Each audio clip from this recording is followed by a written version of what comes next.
Olha que interessante. Olha como é que está a cabeça do eleitor brasileiro. Datafolha diz, presta atenção que é interessante isso, 29% dos eleitores de Bolsonaro são de esquerda. Então, vamos lá, fizeram um questionário. Maravilhoso. Quem você vai votar? Vou votar no Bolsonaro. Aí, beleza, agora vamos responder esse questionário. Pela posição política, ideológica, de onde vai colocar o dinheiro e tudo mais, descobriu-se que 29% tem um viés mais de esquerda. Agora, 23% dos eleitores de Lula são de direita. A pergunta que não quer calar. Que perguntas foram feitas? Não, peraí. A pergunta que não quer calar. Será que o brasileiro, de fato, ele se identifica com direita e esquerda ou ele se identifica justamente com ações de direita e ações de esquerda, independente dos personagens que estão lá? Olha, Ricardo, o que nós temos aqui é uma dificuldade, eu acho, do eleitor brasileiro de se identificar com esse rótulo. Isso. Né? O que é direita, o que é esquerda. Esses limites, né, do que identificam historicamente a direita e a esquerda, eles estão hoje muito esmaecidos, essa que é a verdade. O que temos hoje de concreto no país é essa polarização, essa tensão que nós estamos assistindo e que está personificada nos dois pré-candidatos que se colocam. O presidente Bolsonaro, que se coloca como pré-candidato à reeleição, e o ex-presidente Lula, que buscará um novo mandato. Então, quer dizer, quando o Ciro diz que o Brasil vai amanhecer em guerra se Lula for eleito, ele, na verdade, não se coloca como uma novidade. O que ele faz é reforçar essa polarização. Porque o Ciro não é novidade, ele está na política desde 1990, desde 1900 e bolinha. Né? E ele não traz um argumento novo para o debate político. Né? E ninguém, novamente, traz uma discussão sobre qual uma proposta de projeto de política pública para ajudar o eleitor a se identificar com uma política pública que me ajude a escolher em quem votar. Então, a cabeça do eleitor fica difícil escolher entre direita ou esquerda, porque esses limites, né, não existem mais. Né? A gente é que se esforça para tentar dizer para o eleitor com que campo, né, ideológico há alguma identificação. Mas a verdade é que se nós formos olhar os 8 anos do próprio governo presidente Lula, ele não fez um governo de esquerda, ele fez um governo de centro. Né? E se nós olharmos os 3 anos e meio do governo do presidente Bolsonaro, ele não faz um governo de direita ou de extrema direita, ele faz um governo de centro, porque ele tem que fazer um governo voltado para a realidade do país. Perfeito. Com os instrumentos que ele tem. Então isso talvez explique essa zona cinzenta, né, com os de esquerda que se identificam com o presidente Bolsonaro e os de direita que se identificam com o ex-presidente Lula. É por aí que eu vejo. É uma coisa que a gente não consegue apagar, é a corrupção. Né? Então, independente das ações, eu acho que trazer essa pauta e descobrir quem que é realmente aquela pessoa que meteu a mão no nosso dinheiro, que é muito importante. Agora, olha que interessante, Capês. De novo, né? As pessoas... eu vi no jornal até aqui da casa dizendo o seguinte: a campanha não começou.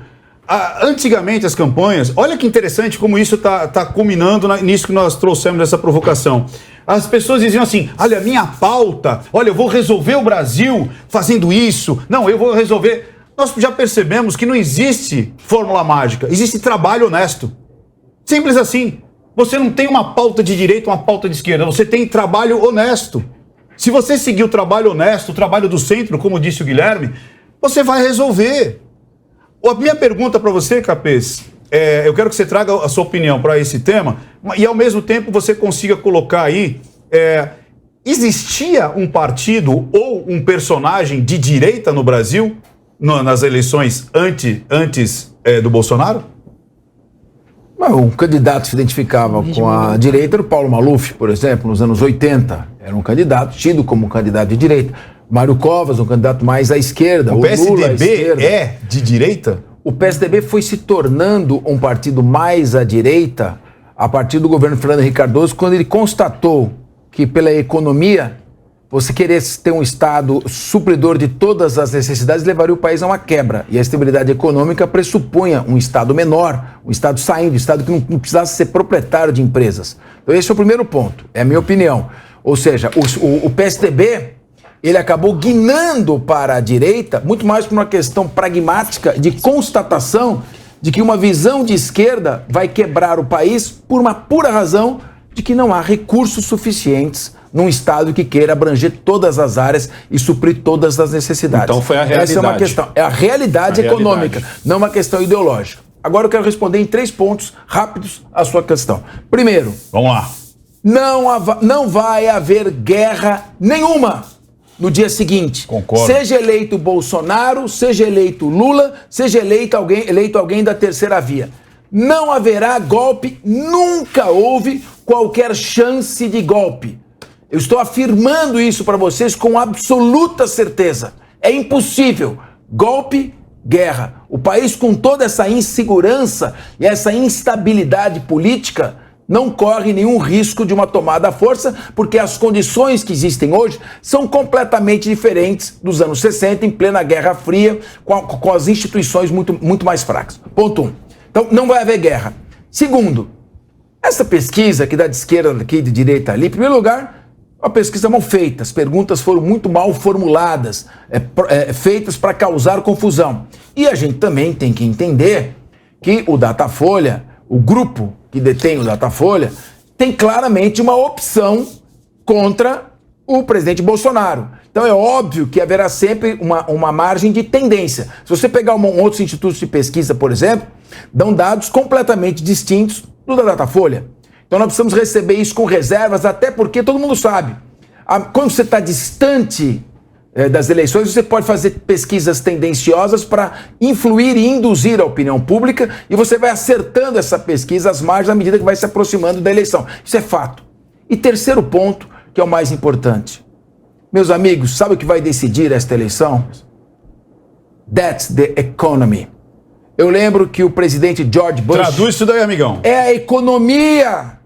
Pelo amor de Deus, falar, o povo... Tem teto de gastos ou sem teto de gastos? Porque é muito fácil... A população... É muito fácil ser presidente sem teto de gastos. Aí você vira um presidente querido, com uma dívida pública gigantesca. Agora, um presidente comprometido com um teto de gastos, com não corrupção, não comprometido com gastar e esbanjar para ser querido como pai dos pobres e depois deixar uma dívida trilionária para o Brasil, aí você diz, what's the economy, my brother? A minha querida Gente, colega cadê Carla... a tecla SAP? Na cara Eu preciso Mas eu da preciso- tecla Não, SAP. aqui você fala demais. Não, termina. Deixa eu terminar. E era 3 questão, eu pontinhos. quero terminar. A questão, fiquei brava logo. A questão é assim, a Carla faz uma análise crítica, eu faço uma análise de constatação. A população vai votar de acordo com a sua situação econômica.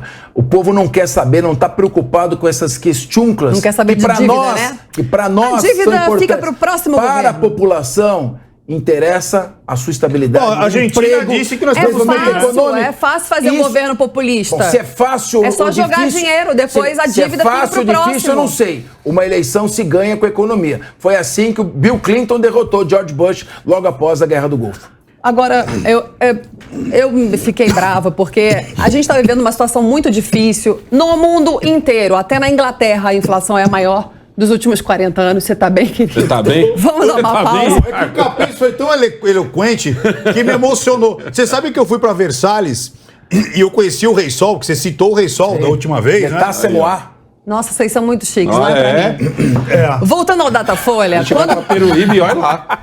quando você fala uma pesquisa Datafolha, eu já não levo a sério. Pesquisa Datafolha, eu nem olho. Verdade. Eu não sei se vocês se lembram, gente, na última eleição de 2018, os erros do Datafolha e do Ibope foram gritantes. Wilson Witzel, no Rio de Janeiro, na pesquisa primeiro turno, Erro tinha 12% das Então, intenções de mas voto. olha que interessante. Sabe quanto ele teve? 41%! Isso. Então, mas é erro ou é O manipulação? povo peca pela falta de memória. Boa. Sabe quanto o Zema tinha? 20%, 23%. Sabe quanto ele teve? 42%. Isso não é erro, né, Carla? Gente, isso não é margem de erro Isso de não é. 2%, é de Isso é 20%. manipulação. Alguém se Não lembra dá, do Instituto Folha, Gallup? não dá. Lembra? Alguém se Assim lembra do como Gallup? a economia. A economia é muito fácil ser um bom governo. Me põe lá para presidente, vou distribuir. Ano passado sobraram 300 bilhões de reais. de tantos impostos que a gente pagou aqui no Brasil. A gente paga muito imposto. E o presidente usou para pagar a dívida pública. Se for um populista, além rouba metade e outra metade sai distribuindo para os pobres. E deixa mas a dívida pro só outro, aumenta. né? É isso aí. Só aumenta. É igual o marido que é legal, mas está fazendo dívida no banco. Exato. O marido legal é o que cuida da sua família com parcimônia, com responsabilidade. Porque marido que não cuida da casa direito, tá com uma, tá com duas, tá com três, tá roubando, tá fazendo coisa errada. Então a economia é muito complicada. O povo precisa entender que o buraco é um pouquinho mais embaixo Então, do que simplesmente sair distribuindo dinheiro por aí. Olha que interessante. O Negão, ele trouxe uma situação interessante aqui.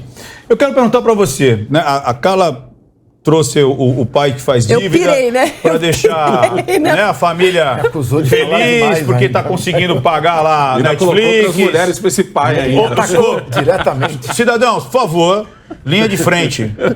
Linha Negão, direta. você já estourou o cartão alguma vez? Não, graças a Nunca Deus. estourou? Eu procuro Mas até você não conhece usar o pessoas cartão. que estouram o cartão? Um monte. Ou gastaram dinheiro mais do que o necessário? Um monte. O que acontece a longo prazo de uma pessoa que acaba estourando o cartão, aí pega dinheiro para pagar o cartão, depois para pagar o cheque especial?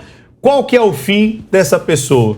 Falência. Simples assim. E Ó, você eu consegue- quero falar com você de caso seguinte. A gente está aqui numa bancada maravilhosa aqui. A gente tem aqui o Capês, que entende muito de política. A gente tem aqui o Guilherme Amorim, advogado. Carlos Secato nem se fala. Ricardo Ventura. Eu quero agora, para você de casa aí, te dar uma visão da realidade, te dar uma visão do dia a dia, certo? Das pessoas comuns. Vamos supor que o Bolsonaro ganhe em outubro. E o que eu acredito que o Lula não está se esforçando nem um pouco para ganhar essa eleição. Quem está se esforçando por ele é a mídia. Para mim, o Lula nem quer ganhar. Para mim, o que o Lula está preocupado é em formar deputado federal e senador, porque ele já se tocou de que é isso que está movendo esse país. Negão, hoje deixa em eu colocar dia. uma pimentinha. Não, deixa eu só concluir Não, isso aqui daqui. eu quero que você diga, porque é o seguinte, você falou que o Lula tem certeza que não vai ganhar.